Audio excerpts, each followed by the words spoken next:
Hey y'all, I'm Blaine Phillips. And I'm Phillips-LeVan. We're married, like just a minute ago, but we've been together for 14 years. We have a teenage daughter. Which means she's basically an adult, right? We're also growing a business on the side together. Wow, that's a lot. Yeah, that's a lot. Through all of that, we've learned how to improve so many aspects of our lives and show up in an amazing way. So we decided to host a podcast to share our journey with you. It's called Let's Do Life Together, because that's just what we want to do with you. So if you could use some tips and tricks on how to make life a little smoother, then you're in the right place. Come on in and let's do life. Boo! You scared? Funny, I was just about to say, Jason, cue the Halloween music. That was not it. Was that it? That was the Halloween music? Yeah, I'll drop some in there. You'll drop some? You won't. No, I'm not going to do that.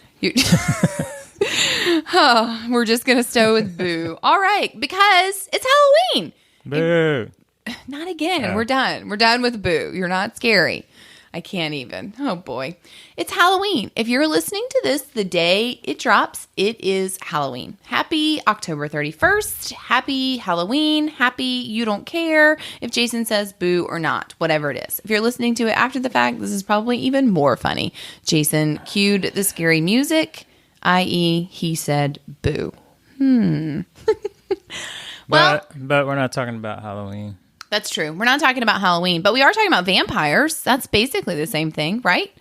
It seems only fitting that we should talk about vampires since it's Halloween, but not vampires in the blood-sucking kind of way. Although, I guess maybe. Yeah, kind of is. I mean, energy vampires. That's true. We're going to talk about energy vampires. I heard of this concept. I don't know if it actually came from this book or it was a thing. I don't know. I actually heard the term energy vampire a few years ago when I read a book by John Gordon called The Energy Bus, which, side note, super quick read, and it's really a good book. There's one just called The Energy Bus, and there's one called The Energy Bus for Kids, which is also great, both by John Gordon. So if you just need a little encouragement, I would grab that one up. You can read it in a couple days, which I love because it's not a very big book, but the concepts are great, and they serve you throughout life, work, all the things. And the kids one is like a children's book, so it's a super quick bedtime story kind of read, which is nice. But it was in that book that I heard the term energy vampire, and he talked about that, and I hadn't heard it before. I don't know. Maybe someone had said it, whatever, but in that moment I heard it, and I was like, what does that mean? And so energy vampire talks about, it's a term for people who drain your emotional energy, whether they do that intentionally or not intentionally. It's a fact. They are literally draining on you, leaving you feeling exhausted and overwhelmed by by their vibe. Right. I mean, you can just pause for 2 seconds, and I'm sure you can think of at least one person in your life that does that. Yeah. Like, you never look forward to interacting with this person because they're always bringing you down. You leave being around them, whether it's a coworker, whether it's a family member, whatever, a girlfriend, and you have spent time with them and you walk away and you're just like, ugh, your shoulders drop and you're just like exhausted. Like you feel like you just ran the 4-minute marathon and you just had a conversation with them. That is an energy vampire, friend.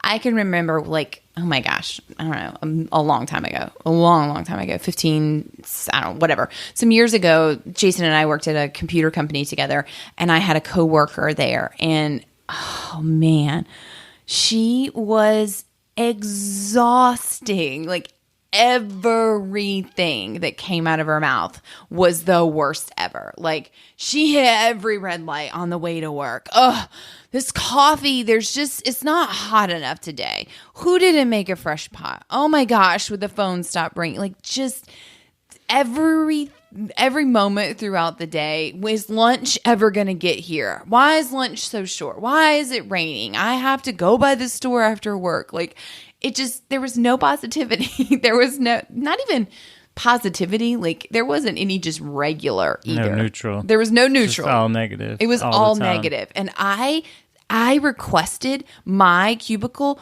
be moved. I asked my boss if I could switch cubicles because even if I wasn't talking to her, you could hear her talking to other people like across the cubicle and it like radiating onto me. And I'm like, oh my gosh. And I didn't even know what an energy vampire was, but I just thought this lady is literally sucking the life out of me. That was what I used. How funny. I should have termed energy vampire back in the day. I didn't even know. But I bet you have someone like that in your life, just like Jason said. Stop for a minute. Did you just come up with her? Him? Is her name Sally? That wasn't my girl's name. So they're out there. You know it. And they're part of your life, and they might be in, different people in different areas of your life. So it's not your job to try to change them and make them more positive. What we're talking about here is how to manage those energy vampires. So how you do it, not, what they're doing. So step one is... Well, let's back up because let's be honest. There are times when they draw us in. They do. It strokes our ego a little bit to feel like we can help them. Like their energy is bad, but they're having such a bad day or such a bad whatever. And we are drawn in a little bit and you think like, oh, well, I can help them. I can save them. And it strokes our ego a little bit. No, you can't. No, you can't, and no, I can't. If an energy vampire wants to be that, like you're not going to do it because tomorrow's just going to be a bad day also. So this is not about you swooping in and being the savior of the day. This is in fact of you avoiding that tendency to do that and how to protect yourself from them. Right, yeah. So the vampire might be, it's not just that person that's complaining all the time. That's probably the easy one to eliminate. It's the people who maybe you've been friends for 20 years, but there's always a crisis, or just maybe you're fine with the kind of superficial connections on Facebook and Instagram, but those few times a year when you get together, it's they're just. You have real conversations and you really get their vibe and it just brings you down. Yeah. Or it might be your family, it might be a family member and you can't really like cut those people out, but you still have to manage how you interact. Agreed. I think the first step is if it is someone that you can distance yourself from in a more easy fashion, like my coworker who we weren't really friends, like we were just coworkers and I could ask to move my cubicle and I could just distance myself from that person without it really being an issue. Do that. Distance is on your side. If you can eliminate or limit your interaction with that person, then go for it. And some are easier than others. I mean, if your hairstylist is draining you and they don't you feel like that when you walk away from them, get a new hairstylist because they're a dime a dozen and that's supposed to be a thing that is like self-care and you enjoy. If your coworker is draining you and you can distance yourself, work on a different project, move your desk, whatever, limit your interactions, then do that. But yeah, you can break up with people. So that's allowed. You feel bad. Well, yeah, I've been going to that hairstylist for 6 years. Well, too bad. I mean, just is it worth it to you to like not have that joy? Right. If you want to walk away from that feeling drained and exhausted, like, no, don't do that. Just because you've been friends with someone for 20 years doesn't mean you have to continue to be in relationship or in partnership with them because of 20 years. If it's draining and it's no longer filling you up and sucking your energy out, girlfriend, you can break up with people, even your hairstylist, I promise. Then there are those people, like Jason mentioned, that sometimes we just can't. You can't break up with your mom. I guess you can, but your mom, your spouse, your family, the people that are in your inner circle, your boss, or different people that are harder. Like, we're not asking you, or we're not suggesting that you just, end marriages and break up families and do any of that. You can't do that, but you can go into those situations where you're protecting your energy. You're guarded against the energy vampires, if you will. So I think garlic. Do we have garlic? Yeah. Mm-hmm. Put garlic on them. Yeah. Is that it? No, not garlic on them. What? Oh boy. But I think having that awareness is the first thing. So that's really part of it, is when you're going through life and you're having interactions, throughout your day or throughout your week, just be aware of how you're feeling. And okay, I felt, I went into work, I worked out that morning, my energy's up, I'm feeling good. But you know what? By lunchtime, I'm like totally drained because of what? Like, oh, well, it's because I go and the cubicle mate is draining because she's complaining, or it's she's in crisis and I'm trying to help her all the time. Well, now you have that awareness. Now you can take action. So if it's particular conversation points that always come up that person feeds off of and wants to tell you all the bad things in that area, we'll try to steer the conversation a different way. Take control. It's up to you to take control of how you're gonna interact and what you're gonna talk about. Yeah, because the chances are, you have to remember, you're not going to change them. Like that, the likelihood of you actually changing them is slim to none. They have to change themselves, and they have to decide when they want to do that. So don't go in trying to fix the situation or help the wounded bird. Just let them be, and they'll get there. What you can do is you bring your energy to the space and lead by example, putting your positivity out there, putting your high vibes. Are you going to have a bad day? Sure. Like, we all have bad days, but we're talking about the people who are just a constant drain on your energy. And you already know, you've identified this person in your mind. So you know ahead of time that the majority of your interactions with that person are draining to you. So remind yourself of that when you go into Thanksgiving dinner and Aunt Sally's going to be there, or whatever it is. When you're getting into that situation, oh yeah, Aunt Sally's a drain. So I'm going to get my energy hype first, whether that is music or doing something fun for yourself, exercising, whatever it is, you're going to protect your own energy. And then you're going to decide how your interactions with Aunt Sally are going to go. Like, you plan ahead, because it's probably predictable. You know how it's going to go, or what's going to trigger certain energy levels. So take control of that, plan for that, counteract as best you can. Bring other people up around you too. Steer the conversation. You can steer the conversation to lighthearted topics, so you don't give Aunt Sally the opportunity to get down. I can tell you, I have an acquaintance, and we don't spend a lot of time together, but the time that we would spend together, if marriage ever came up, or Jason, even anything about Jason, my marriage, anything, always, like every time she was in crisis in her marriage, and it was always the same basic story of and I in the beginning felt bad. I don't want anyone's marriage to be in crisis, of course. And I can give pointers, and I can say, Jason and I went through hard times, and here's what we did. And we did do that. And I did do that. I would say, I'm so sorry. I know how seasons are hard. And Jason and I walked through some tough things. Here are some things that we did. Maybe you can use these things. And every interaction with this person, she's back in crisis.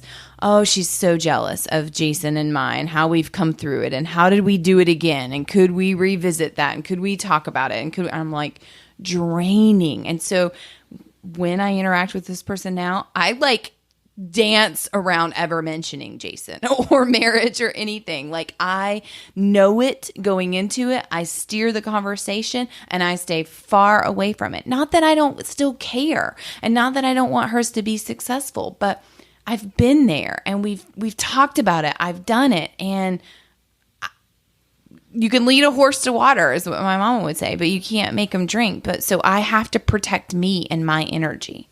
Yeah, you can have empathy and sympathy and other things for that person, and that's fine. If you're friends, that's great.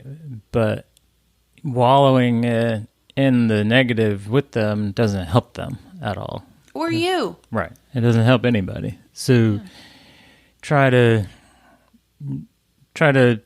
focus on positive things. Yeah, I mean, that's generally what I do. So if somebody's complaining about something, I try to point out the good. So there's always a positive aspect of things. You're learning a lesson. Even in the crappiest of situations, there's a positive. You learned a lesson. You won't do that again. And guess what? You're alive. Like, that one trumps it all. Like, we are still here, and you get to course correct and try again tomorrow, and that's a blessing. So Jason's good at that. He'll circle back to finding the good light, and I work on that myself. Like, you can distance yourself from people, even those people that are in your close inner circle. You can create a little bit of space, protect your energy, and still send them light and love and the best wishes for them. But they're looking out for themselves, and you have to remember to look out for yourself too. Right. You can help them the best you can, but not at the cost of yourself. Yeah, that's important. I think I heard this a while ago, and it's so true. And you think about your circle of people that you associate with, and who are in your world, who are your coworkers, your family, where are you at the gym with, where do you go to church with? And the idea is, if you are the est of anything in your circle, the smartest, the happiest, the fittest, you have the highest income, you've got the most successful kids. Like, if you are at the top of anything in your circle, like you're standing around and you're like, oh, I'm the fittest in this circle, then you need to be in a different circle. I'm talking to you. Like, you need to be in a different circle, because you don't want to be the est anywhere, because you want to level up. We should always be working to level up. And so you don't want to be the fittest, because then your ego and you're like up here, because there's always somebody more fit than you. There's already somebody more healthy, somebody who's smarter, somebody who's making more income, somebody whose marriage is better than yours. Even if yours is great, somebody's better. Like, there's always somebody better. So I'm sure it feels good temporarily to be, the fastest, the smartest, whatever it is, but you're just going to plateau. You're just going to linger there, and you want to continue to grow and improve and get even better. I have to remind myself of that. I did, learning about vampires, and you find yourself drawn back to that. You don't like the energy. Like, I don't like the way I feel when I go away from it, and like just them draining and feeling overwhelmed. But you can, if you're not careful, find yourself drawn to it for, I think, two reasons. One, you want to help. Like, you're drawn into this wounded bird that you think you can help. And two, it's a little bit of ego. Like, it is, because they're not the fittest and you're the fittest over them in that company, and that feels pretty good. No, that's not, like, we have to let go of that. You don't want to be the fittest or the smartest or the best marriage. So that's another reason, I think, to steer clear of that. I don't know if I'm portraying that correctly, but you want to level up. So you want to find people that are a chapter ahead of where you are, and make sure you're continually working to pull yourself up. And that means staying away from the energy vampire that's working to pull you down. Yeah, you can't, you're not going to level up with negative energy. Or no energy. It makes me think about crabs. Crabs in a bucket. Did you hear this analogy, Jason? No. It's a thing. I didn't make it up. In a bucket. Crabs in a bucket. You didn't. It's like a thing. So think about, like, picture. Have you ever seen a bunch of crabs? Like a crab, like a regular pinch crab, and there's a bucket of crabs. Like, let's pretend you went crabbing and you got a bucket of crabs, right? Do you have this vision in your brain? Okay. Why are you looking at me like that? This is the thing. So these are all these crabs, and they're in a bucket. And then the one crab is like, I'm getting out of here. I'm going for it. I'm making a mistake. I'm not making a mistake. I'm making an escape. I'm going for it. And he starts making some headway. Like, he's climbing up the side of the bucket. He's getting there. Do you know what those other crabs are doing?